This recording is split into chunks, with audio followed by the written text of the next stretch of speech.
Hello everybody and welcome back to Algebra 2 online.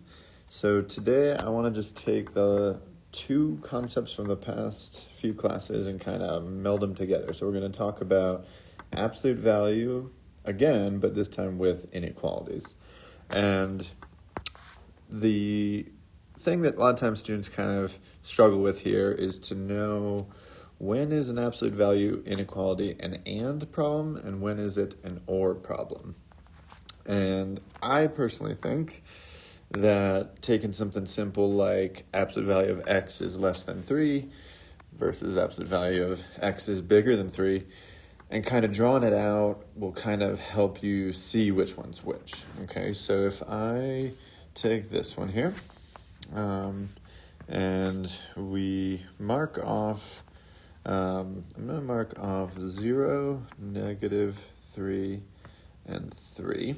Okay, and if you think about what this says over here, it says that anything here that is less than 3 units from 0 should be in the solution area, right? Because if you plug in something like 4, like out here, 4, the absolute value of that is 4, which is not less than 3, right? But anything like 2 in here, 1, -1, -2, any of those kind of things, 0, right? Absolute value of 0 is just 0. All that stuff in there, you would make that inequality true, right? So you get one of these kind of barbell, dumbbell looking things again. In the other one, okay, if we want to show what things are more than 3 units from 0, right? We would pick things like 4, 5, 6, all those things over here, right? If you take the absolute value, it's bigger than 3. But also on this side, if you take the absolute value of -4, -5, -6, all that stuff, that is also going to be bigger than 3. And a lot of times once you've converted it to like a picture like this, and then you ask someone which one is an and, which one's an or, it's not so bad. I think a lot of times students realize, well, this one down here, where things are disjointed, there is no overlap, right, between those two arrows. That has to be the or. And then this one up here is your and. And so basically, as long as you have absolute value of something written on the left, and you've got like a less than symbol, that's going to be your and. And this would also work if it was less than or equal to. So you could do it either way. The only thing that would change is the bar right there would fill in this circle, and it would fill in this circle. Right? And then, I should give myself more room. But if you have absolute value of something is greater than, like again, the absolute value should be written on the left for this little trick to kind of work.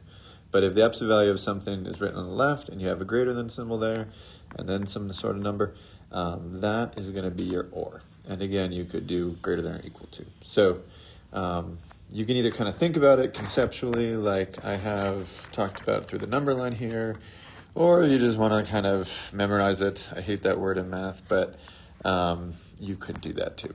So I want to kind of go through a actual inequality example here.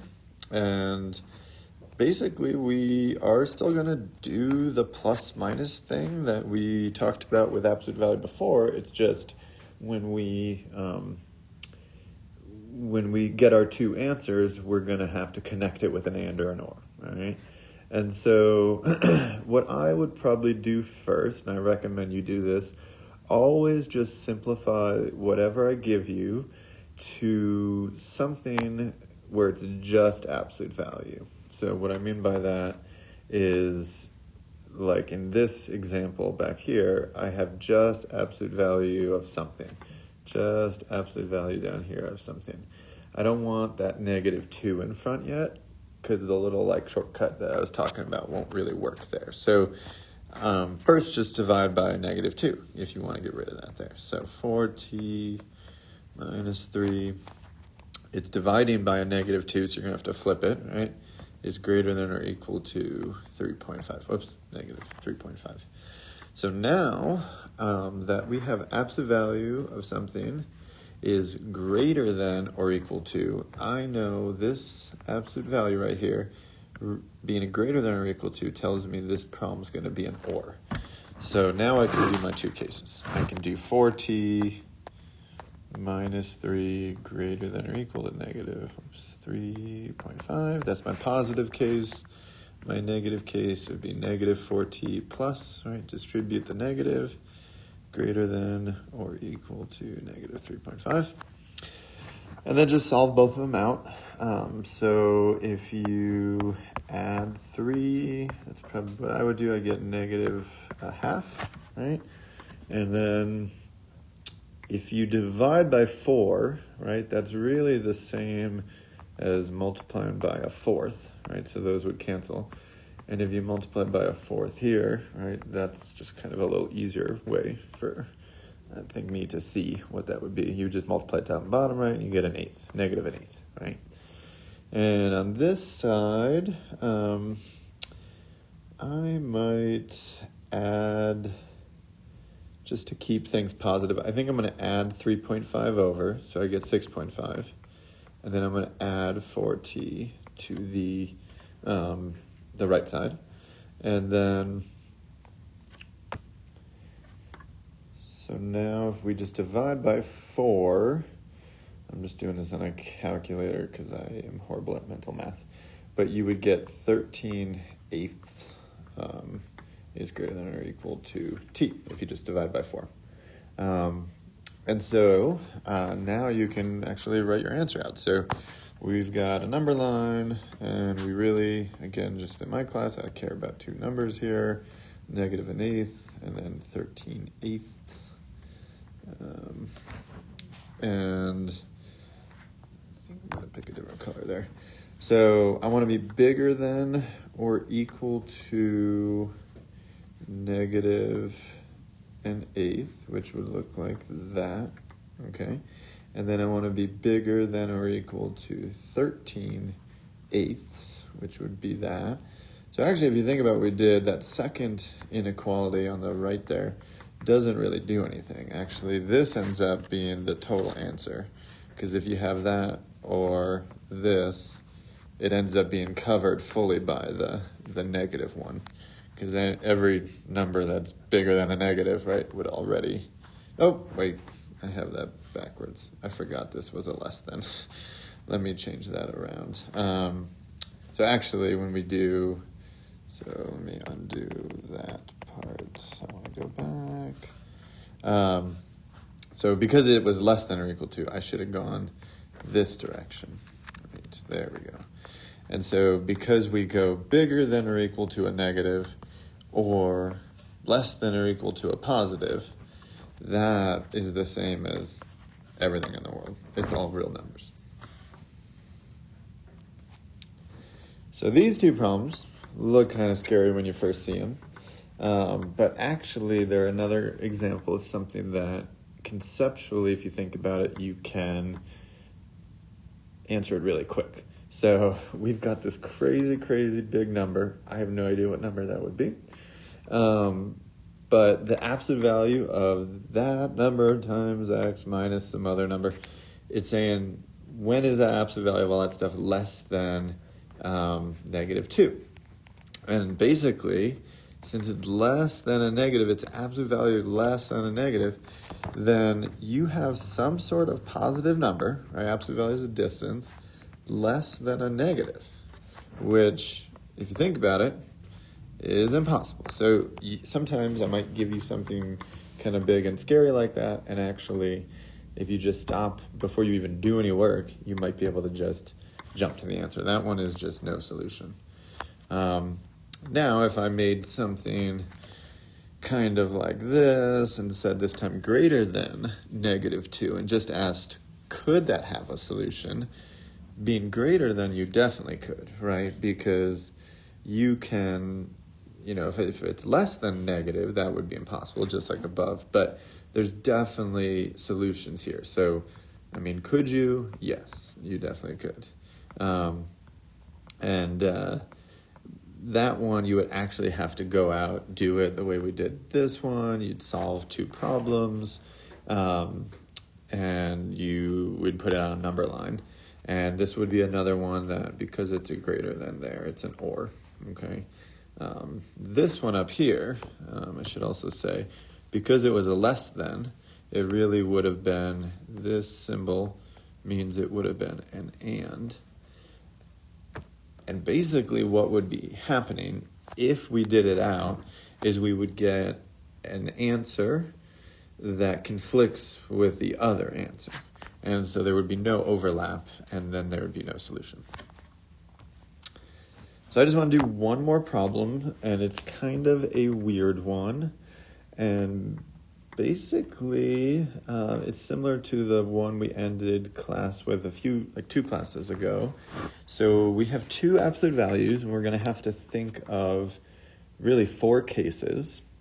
And the question is different than kind of a lot of other questions. This one says, how many integers satisfy that inequality? So I'm going to start with a plus case. And my plus case would just look like x minus 2,000 plus x is less than or equal to 9999. And in this one, I would just add the x's, subtract 2,000. And then if you divide by, nope, sorry, I did that wrong. I want to add 2,000. So if I add 2,000, I would get 11,999. And then I would divide by 2, and I would get 5,999 and a half. Okay? And I'll do the plus, maybe minus case next. So here I would get x minus 2,000, and then I'd get minus x is less than or equal to 9999. So this one, these x's actually cancel, which is nice. And if you think about it, negative 2,000 is always less than or equal to 9,999. So here we would get all real numbers. That one is just always true, no matter what you plug in. Then, if I do a minus plus case, I'm going to have negative x plus 2,000. So distributing the negative, plus x is less than or equal to 9,999. And in this one, it's kind of like the last one, where we would have these x's cancel. And again, 2,000, right, is less than or equal to 9,999. So it's another one where you get all real numbers. Everything should work there. And last but not least, if you do the minus case, you would get negative x plus 2,000 minus x is less than or equal to 9,999. So you get negative 2x is less than or equal to, here you would get 7,999. And if you divide by a negative, right, don't forget that you need to flip that inequality. So you're going to get x is greater than or equal to negative 3,999.5. Yes. And so now you have to go and try and think about what the answer to this thing is. So you have all your parts. This symbol means it's going to be an and, right? It's one of the less than or equal to. So we're kind of asking, when does all that stuff on the left over here, when is it within or, less than or equal to, within 9,999 units of 0?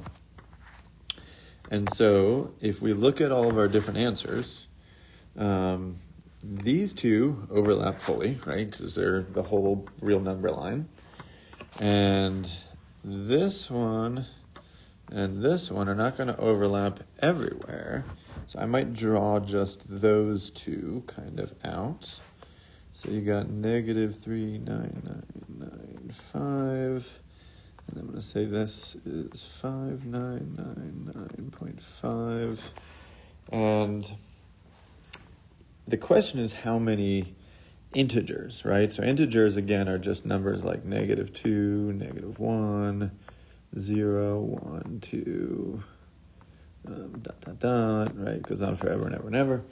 And we know we got to be bigger than or equal to this one, but less than or equal to this one. And it has to overlap, right?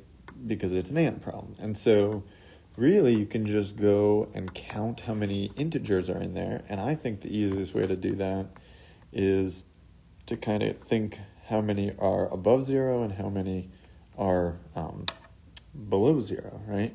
And so if you count it all up, you've got 5,999 above, you've got 3,999 below, right?